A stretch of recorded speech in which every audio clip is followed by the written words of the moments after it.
आज डिस्कशन चल रही थी कि प्राइवेट बस की यूनियन के जो सदस्य हैं उनके द्वारा जो मिनिमम किराया है वो 20 रुपए करने की मांग की गई है। तो पंजाब में क्योंकि 15 रुपए मिनिमम किराया है प्राइवेट बस का, तो उन्होंने बोला क्योंकि हमारा ये जो पहाड़ी एरिया है इस कारण हमारा 20 रुपए कम से कम किराया किया जाए।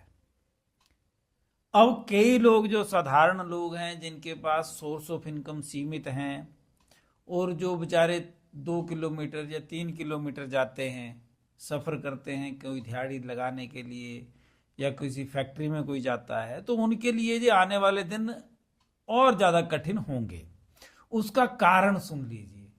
अब मैं जब इसके ऊपर मैंने विचार किया तो मैंने पाया कि जितने भी ये जो लोग होते हैं यूनियंस के, और जितने भी ये यूनियन बनाई गई हैं खास करके जैसे इनकी ट्रांसपोर्टरों की जो प्राइवेट बस यूनियन है, या फिर क्रशर यूनियन है, या फिर शराब के ठेकेदारों की यूनियन नशे वाली, फिर ये दवाइयों वाली, तो ये एक तरह से माफिया के तौर पे काम करता है। और चुनाव के दिनों में यही माफिया के लोग नेताओं की कन्वेंसिंग करते हैं। आप अगर याद करेंगे तो आप अपने अपने के क्षेत्र में देखिएगा, याद करिएगा कि जब आपके यहां एमएलए के चुनाव थे तो कौन लोग थे जो एमएलए के साथ दिन रात चलते थे, कौन लोग थे जो एमएलए के चुनावों में गाड़ियां लेकर के दारू भर भर करके बांटा करते थे, और कौन से लोग थे जो आपके गली मोहल्लों में नारे लगाते हुए एक रैली निकाल दिया करते थे। अगर आप याद करेंगे तो आपको जवाब मिल जाएगा कि ये जो एक तरह से, मैं माफिया इसीलिए बोल रहा हूं क्योंकि इतना ज्यादा इन लोगों का प्रभाव है, जो ये चाहते हैं अपने अनुसार सरकार से मनवा लेते हैं। और साधारण जनता सिर्फ शराब, क्योंकि ये चुनाव के दिनों में इन्वेस्ट कर देते हैं, ये लोग शराब बंटवा देंगे, 1-2 लाख रुपया नेताओं को टुकड़े के तौर पे दे देते हैं, उसकी ये शराब बंटवा देंगे और चीजें दे देते हैं। तो उसका परिणाम क्या निकलता है कि नेता भी इनके सामने मत्था टेकते हैं, नतमस्तक रहते हैं, क्योंकि नेताओं को तो चुनावों में पैसा भी चाहिए, दारू भी चाहिए और साथ में चलने वाले भी चाहिए।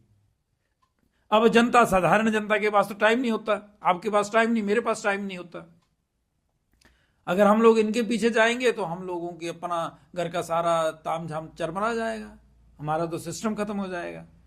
तो ये कुछ एक लोगों का समूह है, और ये जितना ये संगठित अपराधी हैं। मैं तो ये कहूंगा, कैसे कहूंगा, अब सुनिए।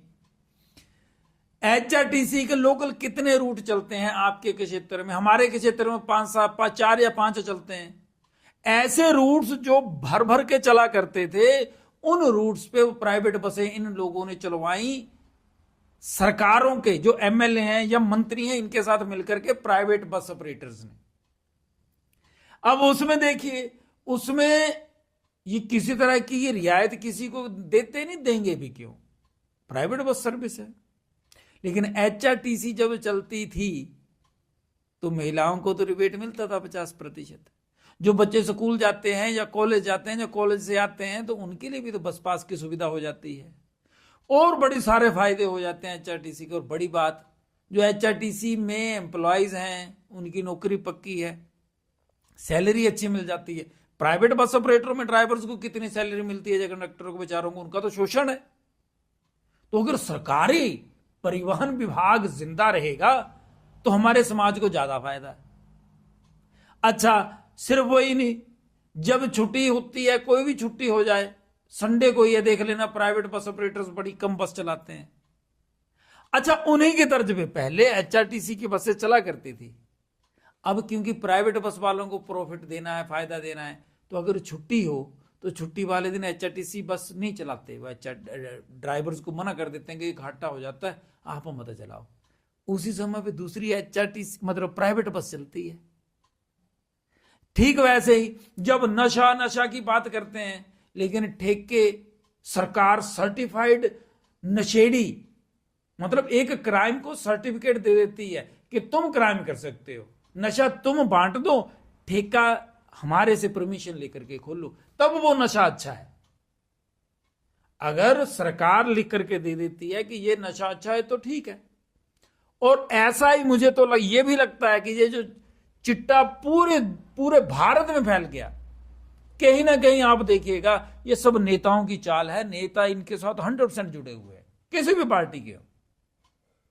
जो नशे की खेप इतनी ज्यादा फैल रही है, हर जगह पहुंच जाती है, हर लड़के चाहे लड़कियां सभी उसकी गिरफ्त में।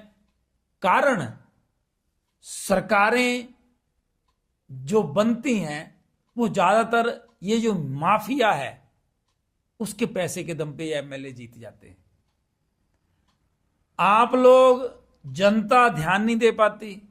आपने कभी सुना है आपके स्कूल में, कई स्कूल ऐसे हैं जिसमें 20-20 साल से टीचर नहीं है कई सब्जेक्ट्स के, कभी सुना है? अखबार में आई हो खबर, मीडिया में कोई आई हो?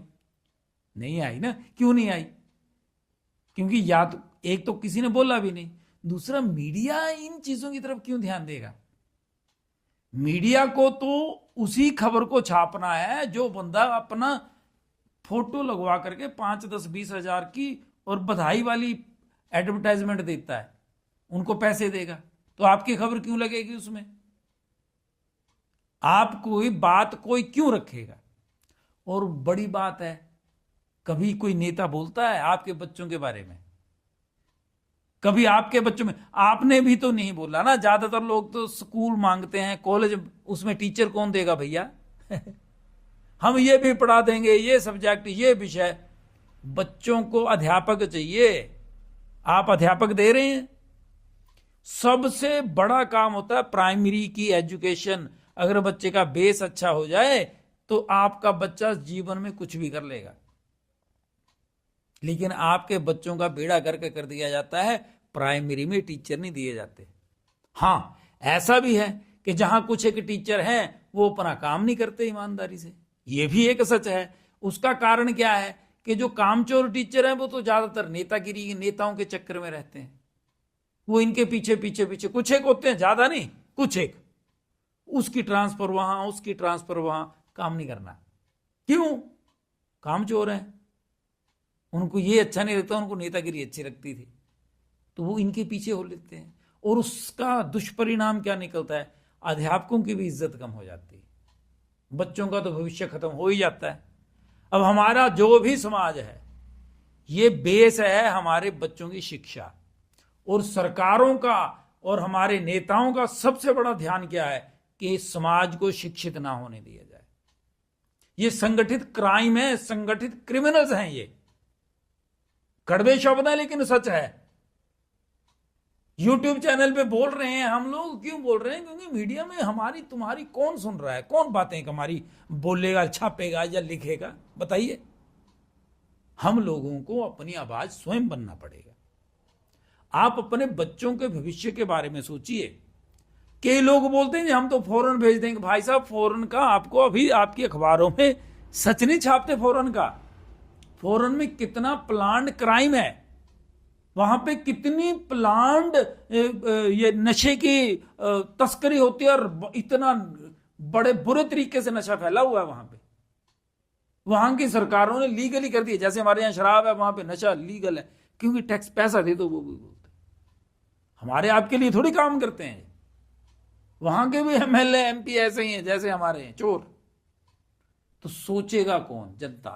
तो जनता आप लोग, हम सब जनता ही है। क्योंकि ये जो लोकतंत्र है लोगों का तंत्र, लोगों द्वारा लोगों के लिए।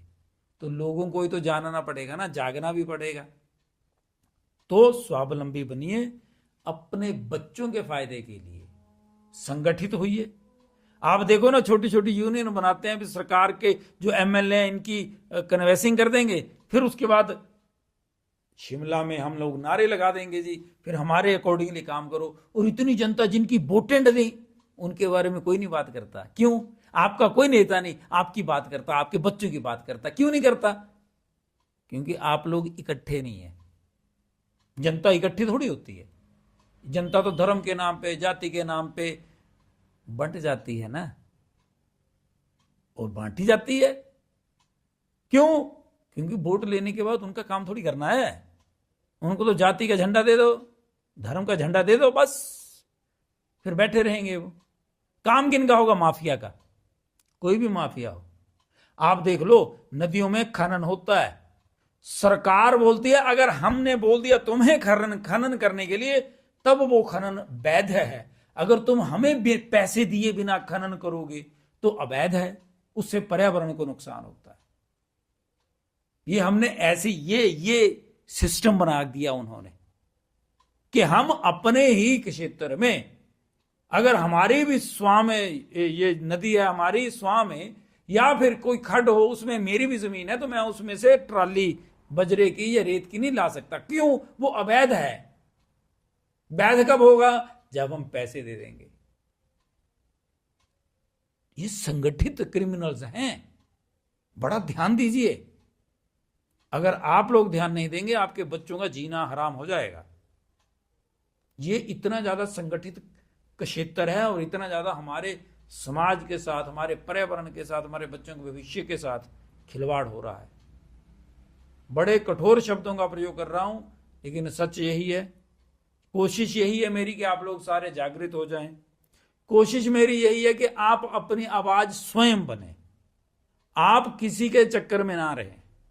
अपने बच्चों के बारे में, अपने भविष्य के बारे में स्वयं बोलिएगा। धन्यवाद।